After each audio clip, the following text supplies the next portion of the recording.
warahmatullahi wabarakatuh.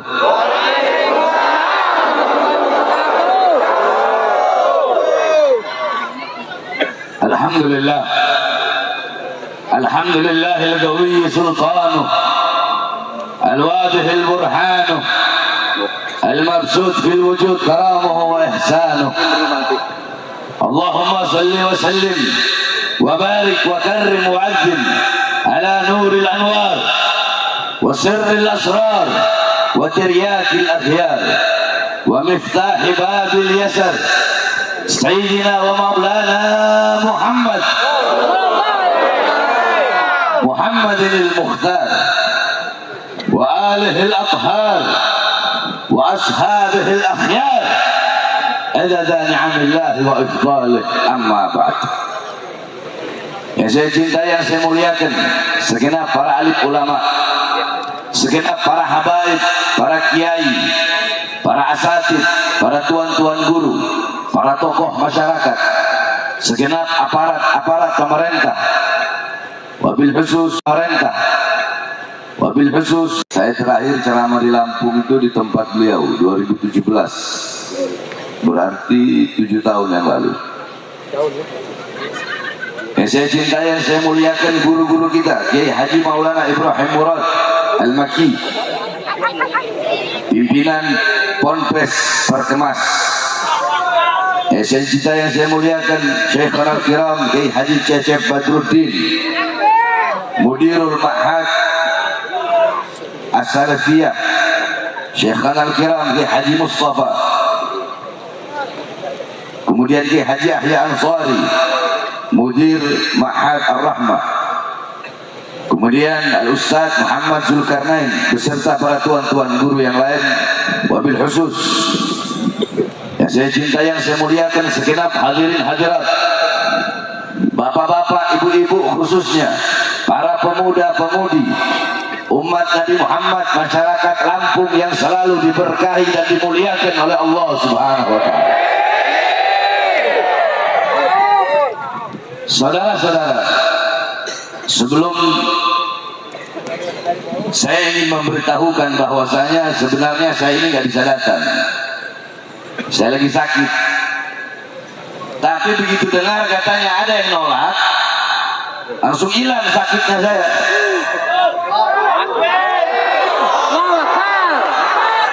Saudara-saudara, saya sudah bilang berapa kali, jangan pernah kalian mengancam orang yang sudah berkali-kali mati. Saya ini 13 kali keluar masuk penjara. Berbagai cara pembunuhan kepada saya ini sudah dicoba berkali-kali. Terus saya mau diancam pakai puluhan orang, pakai ngomong kami tidak mau Habib Bahar hadir.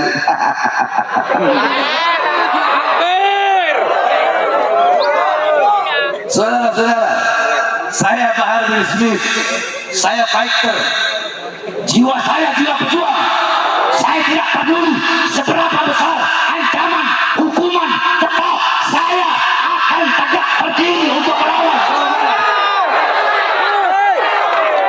Jadi jangan pernah ancam saya. Kenapa? Sebab saya kalau ceramah keluar dari rumah, saya anggap diri saya sudah mati. Pulang hidup atau mati itu resiko bagi saya. Jadi jangan ya, salah orang kalian kalau mengancam saya, jangan ancam-ancam dengan cara begitu. Jangan ya deh ya. Jadi itu saudara-saudara, makanya saya minta doa kepada semua yang hadir agar Allah berikan saya kesehatan. Andaikan nggak ada yang nolak, ya saya nggak bisa hadir malam hari ini. Jadi kalian harus berterima kasih kepada yang nolak kemarin itu. Harus berterima kasih sebab mereka saya hadir. Hadirin sekalian yang dimuliakan oleh Allah Subhanahu wa ta'ala. Alhamdulillah, segala puji dan syukur kehadirat Allah Subhanahu wa ta'ala. Dialah Allah yang maha hidup. Yang hidup selain Allah pasti akan mati. Dialah Allah yang maha ada. Yang ada selain Allah pasti akan tiada. yang wujud selain Allah pasti akan binasa. Dialah Allah yang maha kaya, yang kaya selain Allah miskin. Dialah Allah yang maha perkasa, yang maha kuat, yang perkasa, yang kuat selain Allah lemah. Dialah Allah yang maha berkuasa, yang berkuasa selain Allah kadang berkuasa dan kadang tidak berkuasa. Dialah Allah yang maha tahu, yang tahu selain Allah adalah pencari pengetahuan. Dialah Allah yang maha berilmu, yang berilmu selain Allah adalah pencari ilmu. Dialah Allah yang maha melihat, yang melihat selain Allah buta terhadap warna-warna yang jauh, buta terhadap warna-warna yang tersembunyi, buta terhadap warna-warna dan bentuk-bentuk yang tidak tampak. Dialah Allah yang maha mendengar, yang mendengar selain Allah tuli terhadap suara-suara yang jauh dan suara-suara yang dekat akan menulikannya. Dan dialah Allah yang dimana pada malam hari yang mulia ini, di tempat yang penuh dengan keberkahan ini, Allah mengumpulkan kita di ini majelis menjadi hamba-hamba yang mulia, yang dimuliakan oleh yang maha mulia. Ini tempat menjadi tempat turunnya rahmat sekalian. Karpet yang engkau duduki, terpal yang kalian duduki, demi Allah, bagi saya terpal yang kalian duduki lebih mulia daripada kursi yang diduduki oleh presiden, raja ataupun sultan. Sebab kenapa? Sebab kenapa? Sayyidina Umar bin Khattab radhiyallahu anhu, beliau berkata apa? Apa kata beliau? Inna Allah lam yahluk fi wajhil ardi turaban afdal min majlisil ilm. Allah tidak pernah menciptakan di muka bumi sejengkal tanah yang lebih mulia selain daripada tanah yang digunakan untuk menuntut ilmunya Allah Subhanahu wa taala. Al-Imam Abu Aswad Ad-Du'ali beliau berkata, "Laisa syai'un 'azza minal ilm." Tidak ada sesuatu apapun yang lebih tinggi daripada ilmu. Nah, engkau duduk pada malam hari ini di majelis ini menuntut ilmunya Allah. Di majelis-majelis seperti ini engkau bisa tahu mana baik, mana buruk, mana halal, mana haram. Engkau bisa tahu Islam, engkau tahu iman, engkau kenal Allah, engkau kenal Rasulullah, engkau tahu bagaimana pengorbanan Rasulullah, engkau bisa tahu bagaimana kecintaan Rasulullah kepada engkau. Engkau dekat dengan orang soleh, dekat dengan para ulama. Di majelis-majelis seperti ini, majelis-majelis yang mendekatkan engkau kepada Allah, majelis-majelis perkumpulan-perkumpulan yang membuat nanti malam engkau menangis takut, tidak pernah merasa aman dari azab dan siksa Allah. Perkumpulan-perkumpulan yang menanamkan dalam hatimu kecintaan kepada Rasulullah, kerinduan kepada Rasulullah. Majelis-majelis perkumpulan-perkumpulan yang mengenalkan engkau kepada sifat-sifat Rasulullah, kepada ilmunya Rasulullah, amalnya Rasulullah, ibadahnya Rasulullah, waraknya, khaufnya, khasyahnya, syuhudnya, ibadahnya, qanaahnya. Di majelis-majelis inilah engkau bisa mengenal Rasulullah, dan kadar kedekatanmu kelak di akhirat dengan Rasulullah itu menurut kadar kedekatanmu di dunia dengan majelis-majelis seperti ini. Kenapa? Majelis-majelis seperti pada malam hari ini, inilah warisan baginda Nabi besar Muhammad. Nabi Muhammad tidak mewariskan harta, uang, dinar, dirham, emas, permata, intan, berlian, pangkat, jabatan, tahta, kekuasaan. Bukan itu warisan Nabi Muhammad.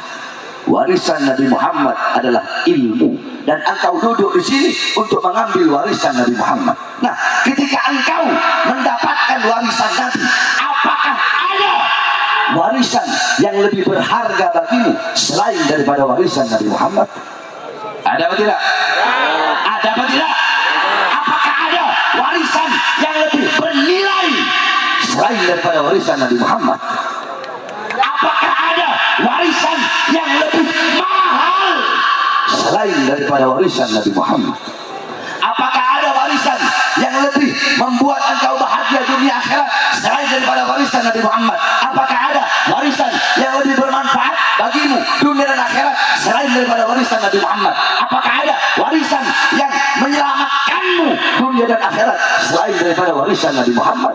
Maka beruntunglah kalian masih menjadi golongan-golongan, kelompok-kelompok yang Allah pandang dengan pandangan kasih sayang, sehingga kalian termasuk golongan yang mendapatkan warisan Nabi Muhammad. Sehingga kedekatan kalian dengan majelis-majelis Nabi Muhammad yang merupakan warisan beliau, sedekat apa kalian di dunia dengan majelis ilmu, dengan majelis zikir, dengan majelis sholawat, dengan para ulama, dengan para habaib, dengan para kiai, sedekat apa kalian, maka sedekat itulah juga kalian di akhirat dengan baginda Nabi besar Muhammad Sallallahu alaihi wasallam. Tapi kalau di dunia engkau jauh dari majelis-majelis seperti pada malam hari ini, di dunia engkau jauh dari majelis ilmu, jauh dari majelis zikir, jauh dari majelis salawat, jauh dari majelis salawat, jauh dari majelis maulid, engkau jauh dari para ulama, jauh dari para habaib, jauh dari para kiai, jauh dari para tuan-tuan guru, maka dipastikan kelak di akhirat engkau akan jauh dengan baginda Nabi besar Muhammad. Sedangkan orang-orang yang rugi di akhirat, orang-orang yang rugi adalah orang-orang yang kedua matanya diharamkan oleh Allah untuk memandang wajah indah baginda Nabi besar Muhammad. Orang-orang yang rugi di akhirat, orang-orang yang wajahnya, pandangan matanya diharamkan memandang wajah indah baginda Nabi besar Muhammad. Saudara-saudara, kenikmatan yang paling nikmat di surga bukanlah telaga Kautsar, bukanlah telaga Al-Haud, bukanlah telaga yang mengalir di dalamnya telaga madu, sungai khamar, sungai anggur, bukanlah bidadari-bidadari, para sahabat-sahabat Nabi Muhammad. Beliau-beliau ingin masuk surga, tujuan mereka bukanlah surga, saudara-saudara. Lihat bagaimana selepas wafatnya Nabi Muhammad. Ketika Nabi Muhammad wafat, ada sahabat yang mengangkat tangan dan berdoa, ya Allah, cabutlah mataku ya Allah, cabut mataku, bikin aku buta, cabut penglihatanku, untuk apa aku melihat? Nabi Muhammad sudah tidak ada, maka aku tidak ingin lagi melihat selain melihat wajahnya Nabi Muhammad. Seketika itu juga Allah cabut penglihatannya sehingga dia buta, saudara-saudara. Ada lagi sahabat yang berdoa, ya Allah, cabutlah nyawaku ya Allah, untuk apa aku hidup? Nabi Muhammad telah wafat, cabut nyawaku ya Allah. Seketika itu juga Allah cabut nyawanya. Bahkan dalam riwayat dikatakan, ja'at imra'atun li Aisyah radhiyallahu anha faqalat ya Aisyah ikshifi li qabrin Nabi sallallahu alaihi wasallam, ikshifi li qabran Nabi sallallahu alaihi wasallam, fakashafat fadakhalat imra'atun fabakat hatta matat. Ada seorang wanita datang kepada Sayyidatuna Aisyah. Dia berkata, wahai Aisyah, bukakanlah bagiku kuburnya Nabi Muhammad. Jadi saudara-saudara, bedanya kita dengan para nabi dan rasul, ya, para ulama menjelaskan, nabi dan rasul itu di mana beliau wafat, di situ beliau harus dimakamkan. Rasulullah wafat di kamar Sayyidatuna Aisyah, maka di kamar itu juga beliau harus semayamkan, tidak boleh di tempat lain, tidak boleh dipindah. Jadi semua wafatnya di sini, ya di sini. Itu para nabi dan para rasul. Nah, kemudian Sayyidatuna Aisyah membuka pintu masuk, ini perempuan, dia melihat kuburnya Rasulullah, dia menangis di kuburnya Rasulullah sampai dia mati saat itu juga. Para sahabat-sahabat Rasulullah, mereka ingin masuk surga, tujuan mereka bukanlah surga, tetapi tujuan mereka duduk berkumpul bersama baginda Nabi besar Muhammad sallallahu alaihi wasallam. Oleh karenanya hadirin sekalian yang dimuliakan oleh Allah, banyak daripada kita menghadiri acara-acara maulid baginda Nabi besar Muhammad, tetapi pulang dia tidak menjadikan beliau sebagai uswah kita, butuah kita, teladan kita, pedoman kita dalam kehidupan kita sehari-hari. Saudara-saudara sekalian, kalian duduk di sini tidak lain tidak bukan untuk bergembira dengan kelahiran baginda Nabi besar Muhammad SAW. Di Indonesia, saudara-saudara, seluruh Indonesia, di tiap-tiap desa, di tiap-tiap gang-gang kecil, di kampung-kampung, hampir seluruh Indonesia, kalau udah masuk bulan Maulid, tidak ada negara di dunia yang lebih banyak merayakan Maulid Nabi besar Muhammad seperti negara Kesatuan Republik Indonesia. Tidak ada. Makanya jangan heran, Abuya Al-Imam Ahlus Sunnah wal Jamaah As-Sayyid Al-Habib Muhammad bin Alwi Al-Maliki Al-Hasani, ketika beliau berada di depan kuburnya Rasulullah SAW, beliau melihat Rasulullah sedang bersama beberapa kelompok dan beberapa golongan. Abuya bertanya, "Ya Rasulullah, siapa kelompok di belakangmu itu? Siapa golongan di belakangmu itu?" Rasulullah berkata, "Mereka adalah kelompok yang aku cintai, golongan yang aku cintai, kelompok yang aku rindukan dan merindukanku, golongan yang aku rindukan dan merindukanku, golongan yang aku cintai dan mencintaiku." Siapa mereka ya Rasulullah? Kata Rasulullah, "Mereka adalah umat Islam Indonesia." Kenapa saudara-saudara? Karena kalau udah masuk bulan Maulid, tidak ada negara yang lebih banyak bikin acara Maulid, yang mulai dari rumah ke rumah, dari rumah ke rumah, dari kelurahan ke kelurahan, kecamatan ke kecamatan, kabupaten ke kabupaten, kota ke kota, daerah ke daerah, seluruh Indonesia itu pasti ada merayakan Maulid baginda Nabi besar Muhammad SAW. Untuk apa? Pertama, untuk bergembira dengan kelahiran baginda Nabi besar Muhammad Sallallahu Alaihi Wasallam.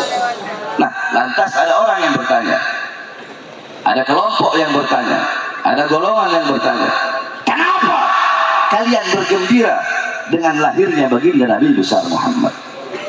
Saudara-saudara, Abuya Sayyid Al-Habib Muhammad Al-Maliki kembali menjawab, apakah pantas bagi orang-orang yang berakal, apakah pantas bagi orang-orang yang beriman bertanya, untuk kalian merayakan Maulid? Seakan-akan dia bertanya, untuk apa kalian bergembira dengan kelahiran baginda Nabi besar Muhammad?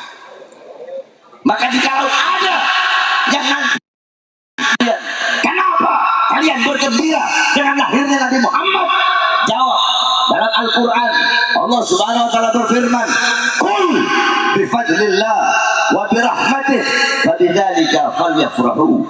Katakanlah, dengan karunia Allah, dengan anugerah Allah dan dengan rahmatnya, maka dengan karunia, anugerah dan rahmatnya tersebut, falyafrahu, hendaklah mereka bergembira. Hendaklah saya bergembira, kalian bergembira, kita bergembira, mereka bergembira.